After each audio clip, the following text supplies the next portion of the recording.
case is Rohrig versus Hahn. Both sides ready to proceed? Yes. Yes, All sir. right, the appellant may have, well, both sides will have 15 minutes, and the appellant may reserve up to 5. And we're ready to proceed. Good morning, members of the panel. Timothy Champion and Justine Mayer for the appellant Helen Hahn.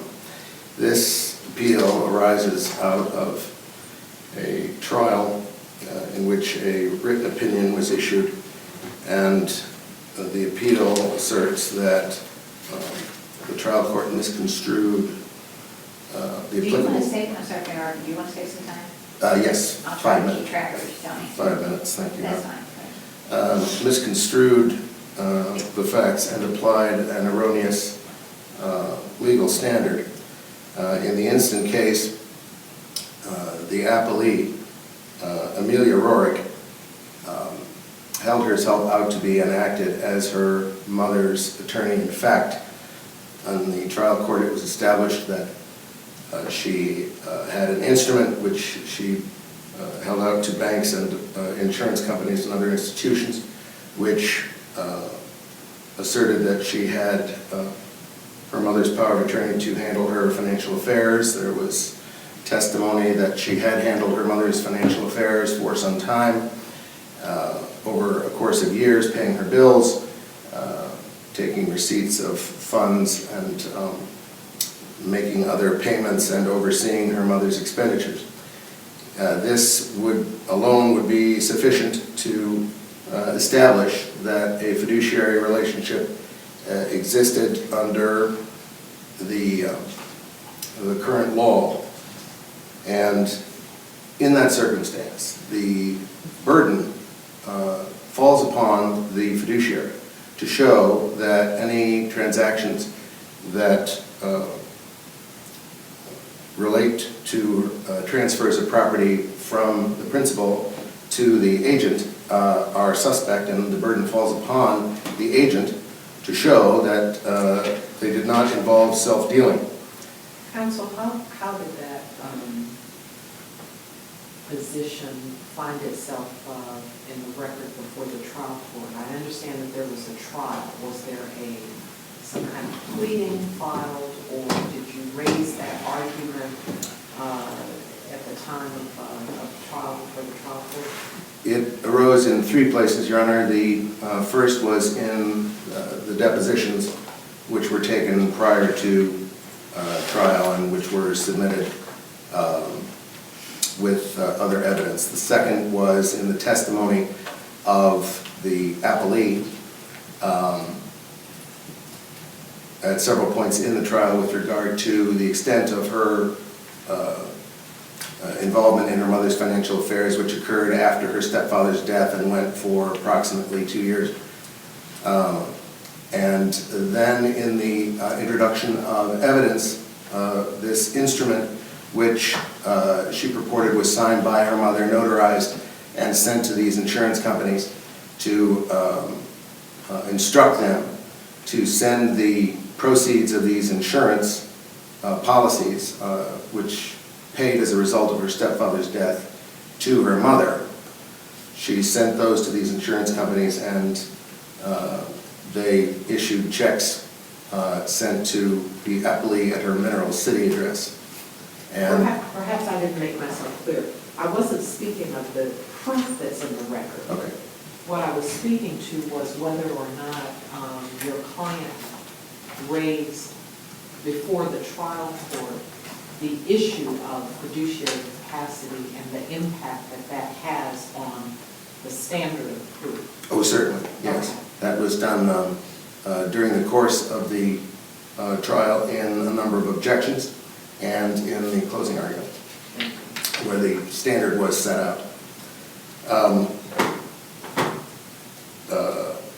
Whether or not the instrument, which some of us might or might not recognize to be a valid power of attorney, was valid for that purpose, a confidential relationship between a parent and a child is established where the child is involved in dealing with the parent's financial affairs and particularly where the child is transferring assets belonging to, from the principal to the child herself. And although there was testimony that that this was done in large measure because the appellee felt that if she didn't take this money that her brothers would, that does not make it right, nor does it create an excuse or some obviation of the fiduciary relationship which exists between the appellee and the appellant. And since she had assumed these responsibilities, since she testified to these responsibilities, then the burden shifted to the appellee to show that these transactions, which were not involved in self-dealing, and in fact the appellee did not, was not able to show that, and the evidence before the court was that the $85,000 of insurance proceeds went without the appellant's knowledge into the appellee's bank accounts, and that the appellee spent this money for her own purposes, and she could not establish that her mother knew or approved of them. And in addition... Well, and then, of course, the trial court says completely the opposite. Yes. The trial court says completely the opposite, said that all this was done either with basically prior approval or ratification of it. And that, there's no evidence in the record to support that. In fact, I think we've shown the several places in the record where, in fact, that was not the case. But this is one of those unfortunate circumstances where a court is faced with, we have a person who obviously is subject to undue influence. It is clear that there is wrongdoing, or let us say doings that we would not necessarily do to our own mothers on both sides. And you have the task of Solomon. How do you split the baby here? And when you say wrongdoing that was done to the mother on both sides, you're talking about brothers and sisters. Allegations of... Brothers, I mean, sons and daughters. Correct. Allegations of misdealing on both sides. The difficulty which the court faced is that the appellee was the person who took financial responsibility for her mother's affairs, took the mother's money, paid off the mortgage in the house in which the boys and the mother and the father were living. When the mother discovered that these insurance proceeds had been paid without her knowledge, she put an end to the appellee's access to her bank accounts, and that began the circumstances of the eviction and the suits against her mother and her brothers for the recovery of damages allegedly done to the house. And so the trial court had before it both the mother and the daughter who testified, correct? Correct. So it sounds as if the trial court has the opportunity to view the demeanor of the witnesses and make some credibility determinations, which it made in favor of the daughter in finding that the daughter was looking out for the best interest of the mother. Well, I think and of course the basis for the appeal, we don't challenge the primacy of the trial court in terms of its ability to observe. And I certainly make no criticism of Judge Shapiro, who had a very difficult task in front of him. However, the standard of the law is the issue here, not the determination of the facts. The burden shifts. And the court states in its opinion that she handled her financial affairs, but the court does not find a fiduciary relationship. The court states that she had, for a long time, assumed these burdens and had been engaged in transactions with her mother's money, and does not find that there's a fiduciary relationship, and that is the quarrel. And did the court find, I go back and look, but did the court find that some of the money was in fact transferred to her for her own use? makes no specific reference. It simply says that, both sides are at fault. And so So the court determined, as I understand it from the briefs, that daughter was entitled to the rent payments for that period of time. correct. But was not entitled to some of the other things that she was seeking, so that the net gain or the net benefit to mother was $100. The way the arrangement worked was that she had this account opened with her mother on it at first marriage. She had another account with her mother and herself, and she was making these transfers back and forth. And so the net result was $100 to the good for the mother in terms of monies which were taken from the mother's account for rent. But didn't the court also take into consideration claims for damages to the real property, to the house? And did the court take that into consideration? It is difficult to say whether or not that figures into, do we look at this case as a piece? Because we have it arising out of 3 different actions in the municipal court. And so all of the facts are of a piece. But I don't know that there's a quid pro quo for the two. The court did not address any of the volume of evidence which was presented, wherein the appellee admitted those portions of the funds which she spent for, quote, her mother's good, although she could provide no evidence that it went to her mother. She did not address the evidence that showed that she had monies that she had spent for her own, which the testimony was she spent on her own without her mother's permission, without her mother's knowledge, which is $65,000 of the $85,000. And so there is absolutely no evidence that the appellee put forward to challenge that or to contradict her own statements that said, I took this money and I spent it for my own benefit without my mother's knowledge. And so under that standard, she's failed to meet her burden with respect to showing that there was no improper dealing between her. The evidence was that she testified in deposition in a trial that here was the portion of the money that her mother didn't know about that she spent on her own for her benefit and the benefit of herself and her children. And the court makes no allocation or does not address that money. There is nothing that the appellee offered to contradict her testimony or her statements. And so they are presumed to be, and they are admitted to be, improper transfers. And the court...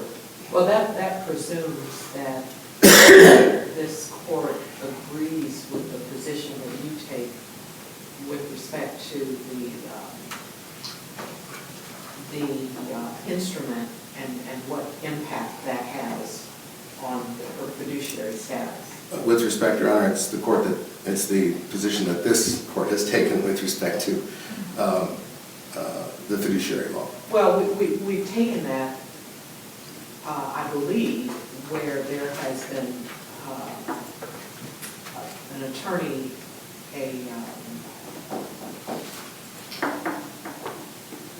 apparently this instrument said she was the agent in fact, correct? It was a handwritten letter in the appellee's handwriting. Not power of attorney. Correct. So there's a legal determination that needs to be made as to how those two line up. Yeah, correct. And I think we've set out in the brief the circumstances under which a fiduciary relationship is created without a statutory power being conveyed. And if you want to save some time for rebuttal, you because you're down to just a little under 2 minutes. And so I think that the fourth issue really turns on the determination of issues 1, 2, and 3. The marital property law certainly states that any benefit which a spouse gains from the activities of another spouse which come into that spouse's hands are subject to recovery. And I will thank the court for its attention. Thank you. The appellee has 15 minutes if you'd like to step to the podium.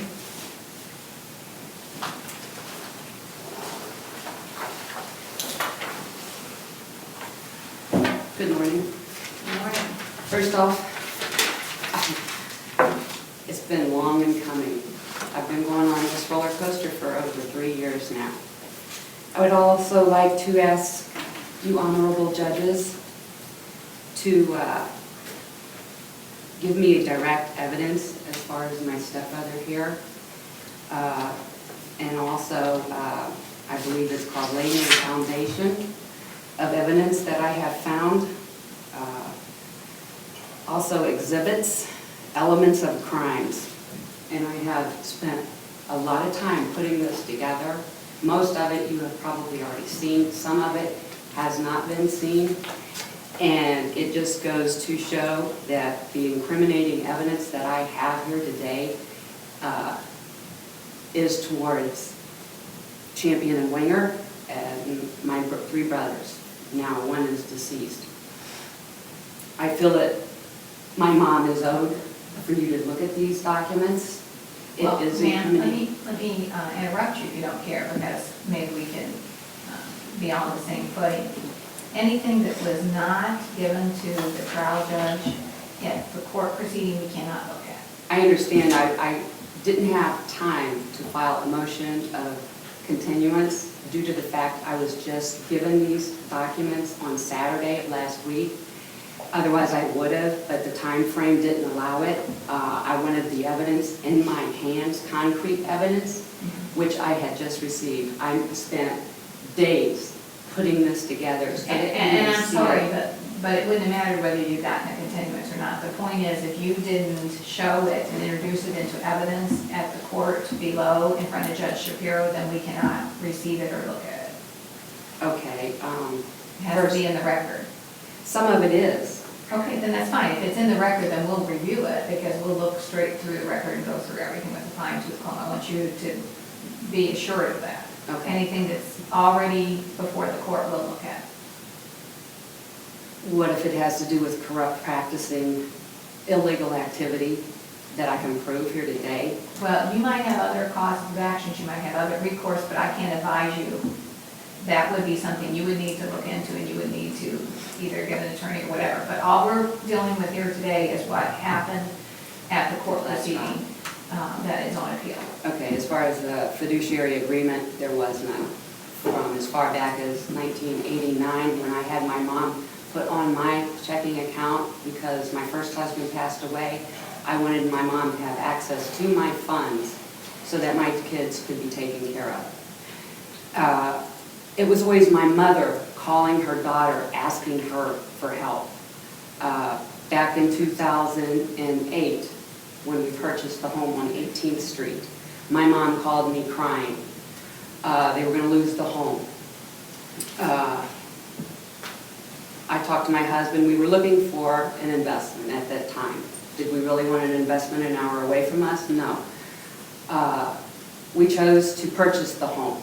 There was nothing done at closing to imply that there was a land contract, oral or written agreement. They stated that the title company did make a mistake when they entered in that the price of the home was $74,900. That's what we put down as cash. We took a loan, home equity loan, on our home for the bulk of that. We paid the back taxes and the back child support on that property as well.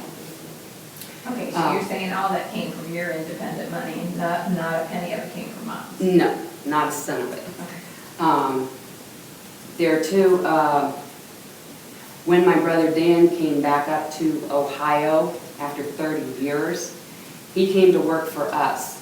And he started to realize that after my father passed away and the MetLife checks, he realized my brother didn't leave him much. When I found the Hartford life insurance policy, that was almost a year later to the day. It was in January of the following year. And most of that money was gone as well. Not by me, by my brothers, all three of them. Like I said, But those monies from the insurance companies were released and delivered to you, I thought. the checks were sent to my mom's house, the 10 checks. Okay, from who MetLife. cashed them? I signed my mother's name due to the fact that she wanted me to. She called me the day she got them in the mail. I came up and she says, I want you to take these checks. 1, she might misplace them. 2, she feared that my brothers might find them. At that time, it was Jean and Kurt. I took them. She would call me and have me put money into her account. So instead of me driving an hour up there to have her sign the check, the bank was there. Both names were on the account. I signed her name with her acknowledgement of it. Some of those checks actually went to bail my brother Gene Davis out because he had stolen money from Sears' account where he was a subcontractor. And he had to have that money put back in because they were going to press charges on him. The last check that was for $12,000, it was the last check, so I cashed it and put it into my account. But in the bank statements, you can see. Wait a second, if you don't care, I'm sorry to interrupt you, That's but okay. it's, this is my only opportunity to ask you questions. So, when you say you put it into, you cashed that check, it was life insurance proceeds. Right. You put it into your account. What do you Yes. mean by that? Cashed it and then put it into my account with my mom's note on it. But you can see where that money went into her account, either with cash or paying bills, doing wire transfers. And that check was sent to me. When I talked to the agent at Hartford, she told me how to lay the format out for that letter to send. And she told me to take my mother to the bank and have it notarized. And therefore I sent it. But that check was sent to me.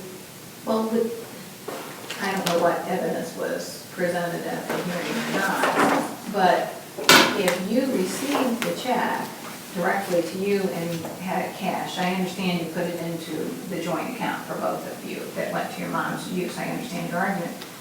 But an argument could be made at that point that you were acting as a fiduciary, because obviously I think you would even agree you have to act in your mom's best interest if you're doing these things on her behalf. Right.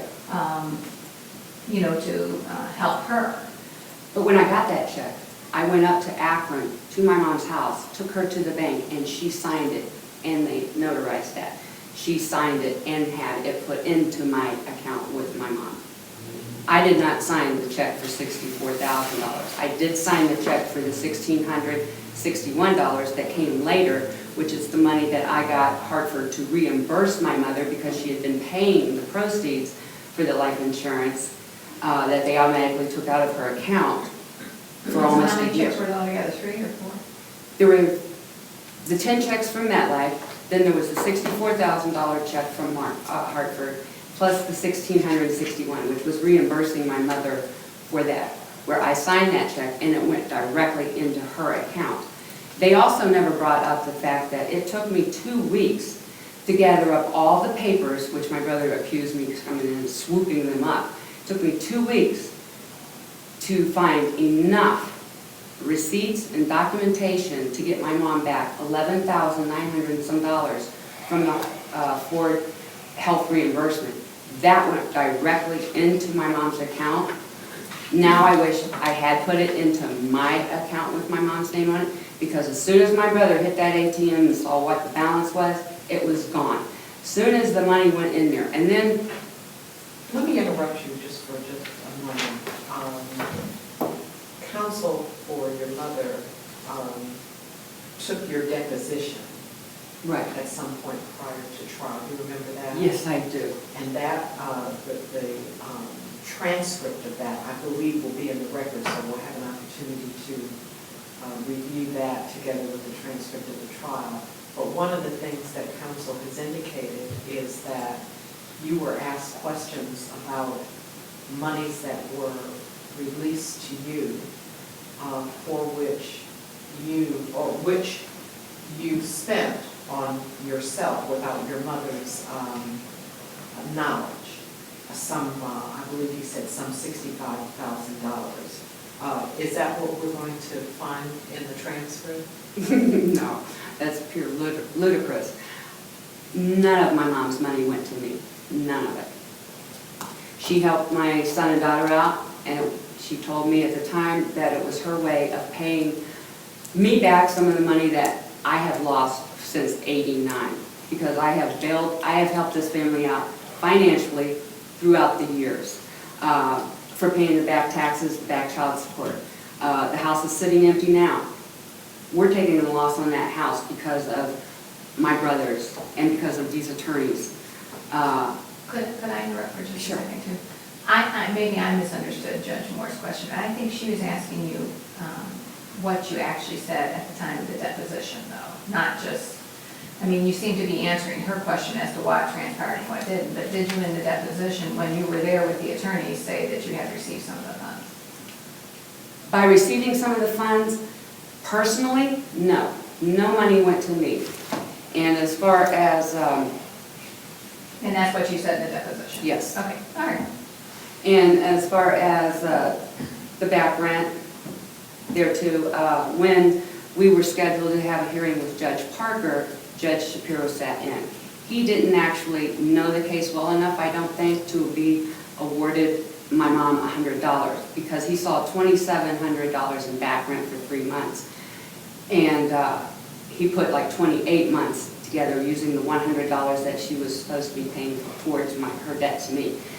She couldn't catch up for years. I mean, you're looking from '89 until 2013 when this occurred. The debt that my mom had put on my credit cards, and I never asked her for it. This goes way back. This is much bigger than just starting in 2013. Did you testify to that debt at the trial? Yes, yes.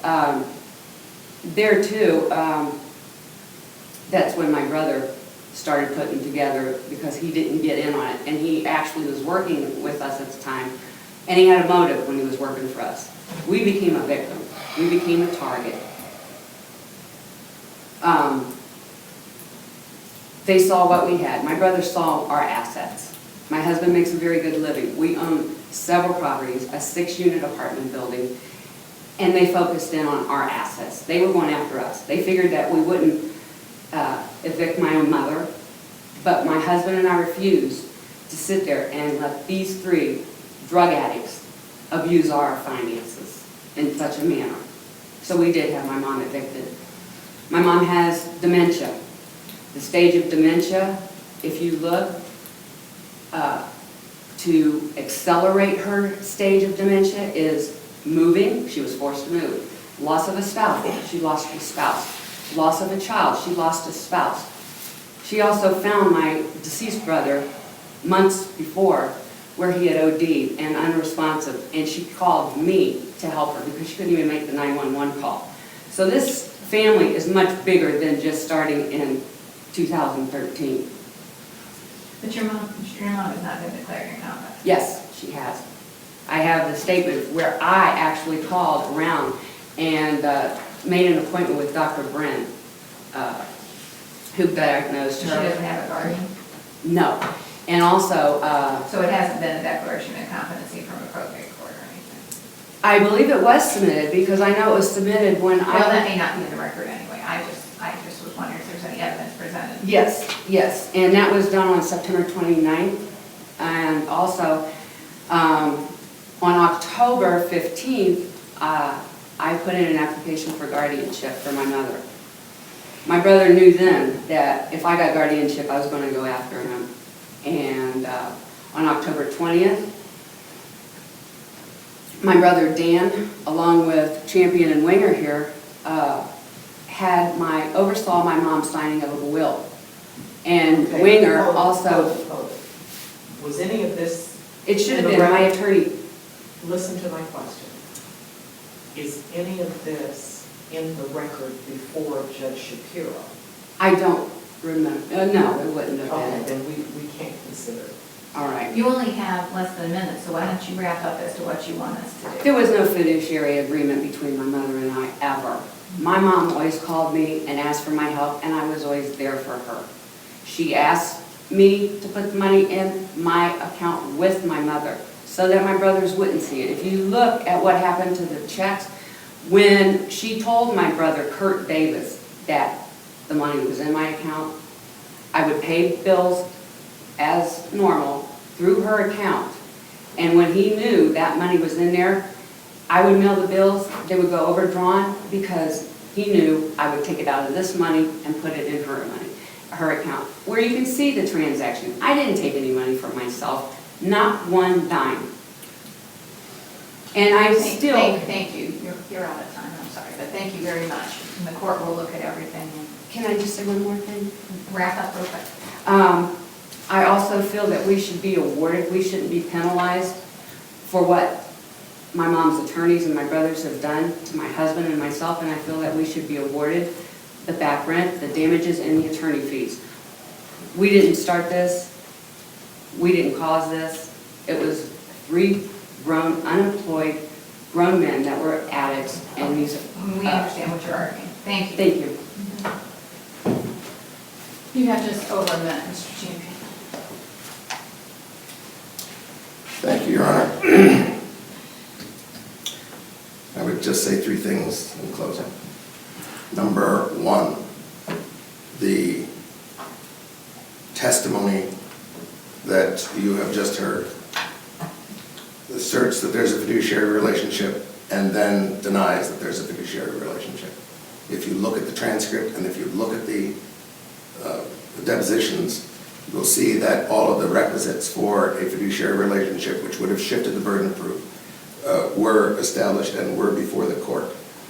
The bank accounts that to which the appellee refers, if you look at the transcripts and you look at the depositions, you will see that those are accounts that the appellee had control of and about which the appellant was unaware. And those are the accounts into which the checks were deposited, and the evidence will show that the checks were sent to Mineral City and deposited down. And that the third thing that you will see is that the transactions between these 2 accounts controlled by the appellee and for purchases made by the appellee substantiate the conversion that we have asserted. Thank you. Thank you. The court will take the matter under advisement and issue a written opinion that will be sent to both sides. You can also check on our website, the Supreme Court website, where we release our opinions. Thank you, Your Honor. Thank you. The court will be recessed until next week.